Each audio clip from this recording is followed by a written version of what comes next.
ഹരേ കൃഷ്ണ. ജയ ശ്രീ രാധേ രാധേ.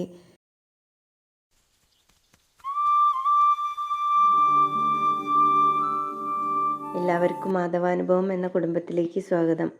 ഇന്ന് നമ്മുടെ ചാനലിൽ പറയാൻ പോകുന്നത് ധന്വന്തരി മന്ത്രത്തെക്കുറിച്ചിട്ടാണ്. ആയുസ്സിൻ്റെയും ആരോഗ്യത്തിൻ്റെയും ദേവതയായിട്ടാണ് നമ്മൾ ധന്വന്തരി മൂർത്തിയെ ആരാധിച്ചു വരുന്നത്. രോഗമുക്തിക്കായി ചികിത്സയോടൊപ്പം ഔഷധത്തിൻ്റെ ദേവനായ ധന്വന്തരി മൂർത്തിയെ പ്രാർത്ഥിക്കുന്നത് ഏറെ ഗുണകരമായിട്ടുള്ളൊരു കാര്യമാണ്. നിത്യവും ജപിക്കുകയാണെങ്കിൽ നമ്മുടെ ആരോഗ്യവും മനസ്സിന് സമാധാനവും നമുക്ക് കിട്ടും. അപ്പോൾ നിത്യവും നിങ്ങൾ ഈ ധന്വന്തരി മന്ത്രം ജപിക്കുക.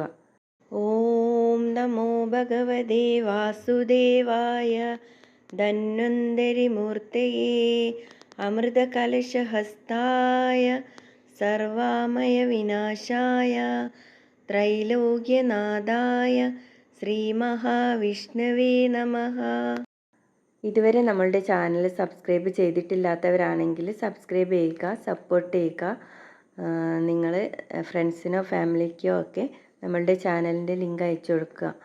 അപ്പോൾ നിങ്ങൾക്ക് എന്തെങ്കിലും ബുദ്ധിമുട്ടുകളൊക്കെ ഉണ്ടെങ്കിൽ ഈ ഒരു മന്ത്രജപത്തോടു കൂടി എല്ലാം സുഖമാവട്ടെ എന്ന് പ്രാർത്ഥിച്ചുകൊണ്ട് ജയ ശ്രീ രാധേ രാധേ. ഹരേ കൃഷ്ണ.